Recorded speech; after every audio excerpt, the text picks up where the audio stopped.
Capítulo 9. El chapitel de Santa Catarina.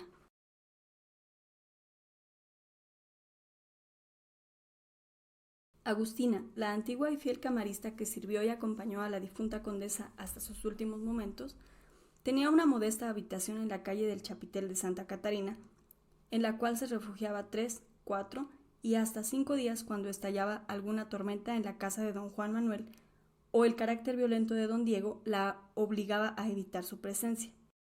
Un angosto portillo cerca de la entrada del zaguán daba paso a una empinada escalera de losas que terminaba en un corredor pequeño lleno de macetas bien cultivadas. Como en muchas de las viviendas de las casas de vecindad, la primera pieza era la cocina, después un cuarto que podía servir de comedor y en el fondo un salón con balcón a la calle. Las paredes blancas pintadas de cal, los suelos de tierra roja, los muebles antiguos y viejos, la cama de madera pintada de verde, su cabecera con deformes miniaturas que representaban la degollación de los inocentes, y el todo limpio, propio y agradable.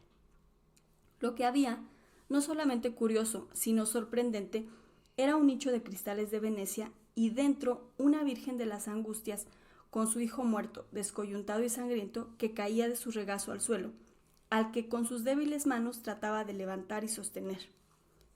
El que por primera vez entraba no podía menos que sobrecogerse de miedo y quedarse fijo e inmóvil delante de este grupo de escultura, que parecía más bien natural que no obra de arte.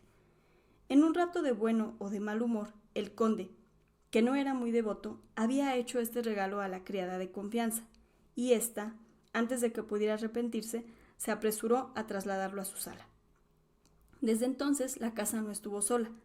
Agustina encontró una celeste compañera con quien conversaba, a la que consultaba sus negocios, contaba sus penas, daba cuenta de las cóleras del conde y de cómo trataba a su infortunada mujer. A esta casa fue llevada Mariana con tal tino y secreto que nada habían sabido ni los criados de don Diego ni las vecinas del chapitel, y en esta casa escribió su carta al amante y esperaba ansiosa su llegada o la muerte. Desde el momento en que Mariana salió de su palacio para encerrarse en la sala de la camarista, tuvo que sostener un combate terrible. Las horas le parecían una eternidad.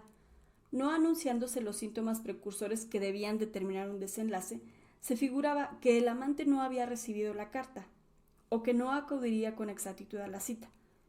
Pero cuando pensaba en su padre, el tiempo volaba, y día por día, hora por hora, minuto por minuto, se lo figuraba en el coche, entre el polvoso camino, acercándose cada vez más a la garita, atravesando las calles, entrando en el gran patio, abriendo la portezuela, subiendo las escaleras y gritando con su voz estridente: «Mariana, Mariana, ¿dónde estás? ¿Por qué no has bajado a recibirme?» Y entonces, no obstante que cerrase los ojos y se los cubriese con las manos, veía relucir en la oscuridad el largo puñal que tantas veces había visto debajo de la almohada de su pobre madre. En esos momentos sentía que su razón se extraviaba y que, venciendo su miedo, sin pensar ni en Dios ni en la eternidad, usaría del tosco cuchillo que había ocultado y que por una fatalidad inexplicable tenía, como la madre, debajo de su almohada. El momento decisivo e ineludible se acercaba. En una noche de vela, de agitación, los síntomas aparecieron. Esto fue un consuelo. Era la mitad de su salvación. Otra noche de vela sin lograr 5 minutos de sueño ni de reposo. Ya se paseaba agitada de uno a otro extremo de la pieza, ya se sentaba en el sillón o en el duro canapé, ya se recostaba, tratando de dormir en la aseada cama, o ya fijaba su atención en los monstruosos muchachos degollados y sangrientos pintados en la cabecera. Nada. Una tensión de nervios aguda que le quería dar rabia, que la volvía loca, que la botaba de una parte a otra, que la forzaba sin voluntad a buscar el puñal debajo de su almohada o a abrir el balcón para arrojarse a la calle. Agustina, silenciosa, no hacía más que observar con dolor esta febril agitación. Llegó por fin la última y terrible noche en la que su suerte debería resolverse. Era lunes. El jueves a mediodía llegaba el conde.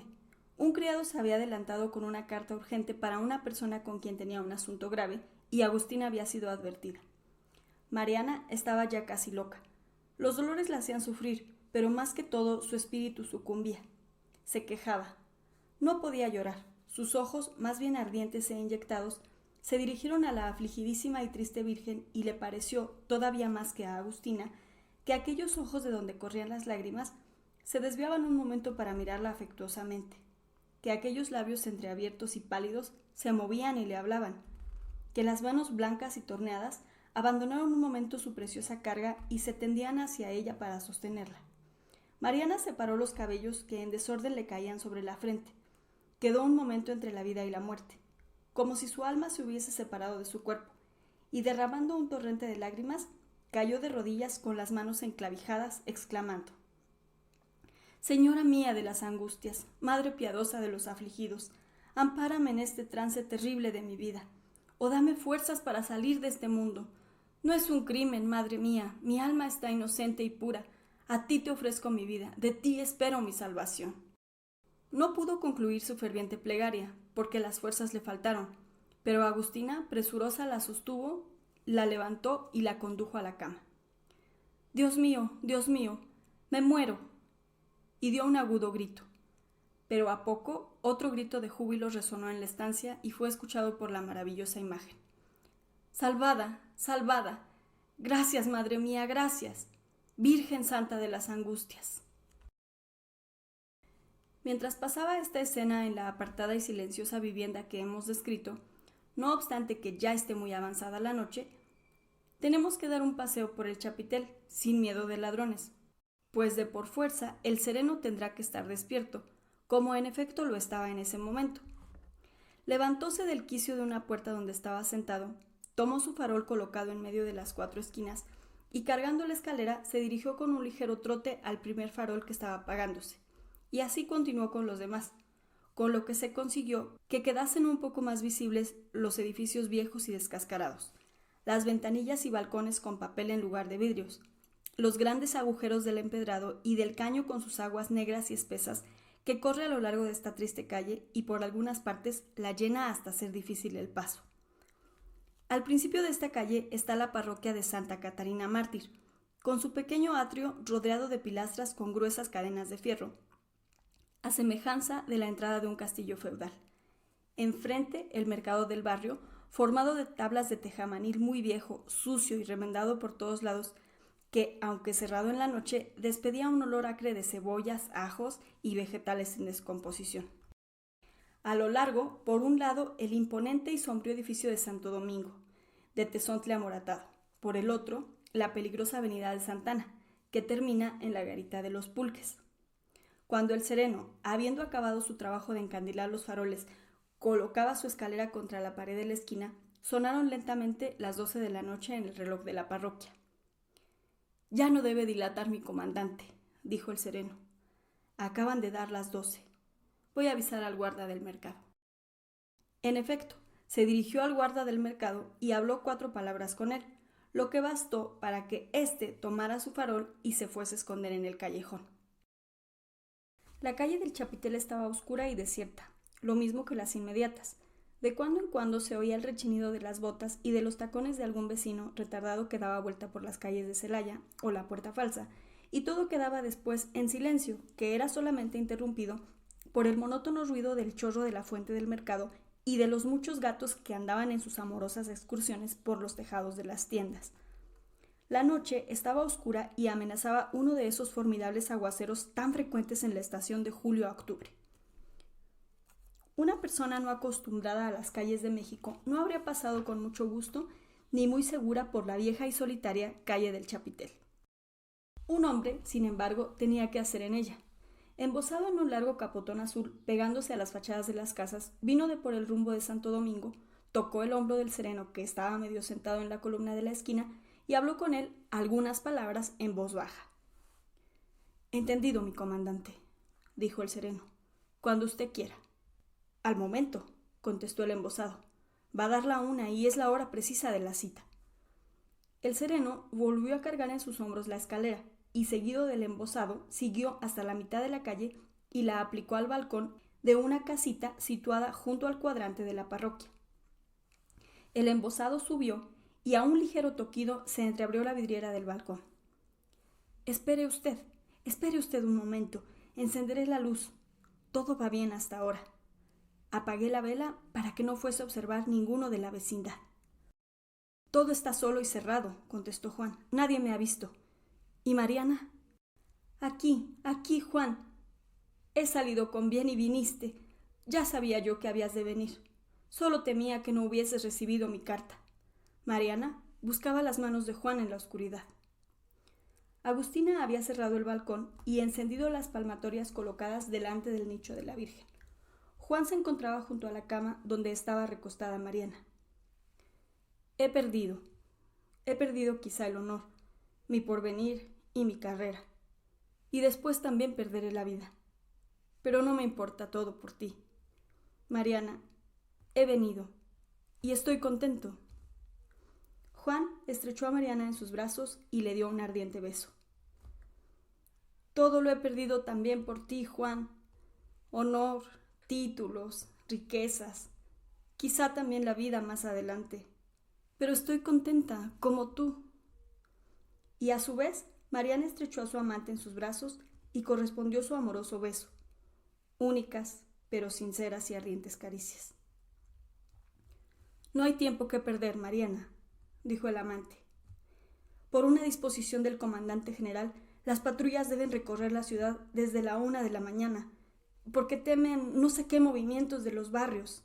Escucha, oye. En efecto, se escucharon las herraduras de unos caballos, y a poco, una patrulla de 4 hombres y un cabo pasaron por la calle. El sereno, listo antes de que llegaran, quitó la escalera y la arrimó al farol cercano. Al poco, todo volvió al silencio. Lo tengo ya arreglado, dijo Juan. Estará con mi tía que lo cuidará al pensamiento y nada le faltará. Y tú debes estar completamente tranquila. Mientras tengamos de nuestra parte a esta buena Agustina, tendrá modo de verlo, aun cuando esté aquí tu padre, y nos escribiremos para arreglar la manera de hablarnos, si es posible, y de concretar nuestro casamiento, para lo que voy a valerme de personas de quienes el conde considera y necesita mucho. De pronto tengo que regresar a mi campamento. He dejado la tropa a cargo de un capitán, y sabe Dios lo que habrá ocurrido.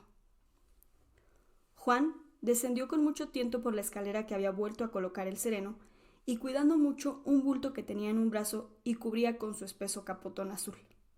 Cuando se vio en la calle, sacó del bolsillo unas monedas de oro, las dio al sereno y desapareció misteriosamente entre las sombras de la negra noche.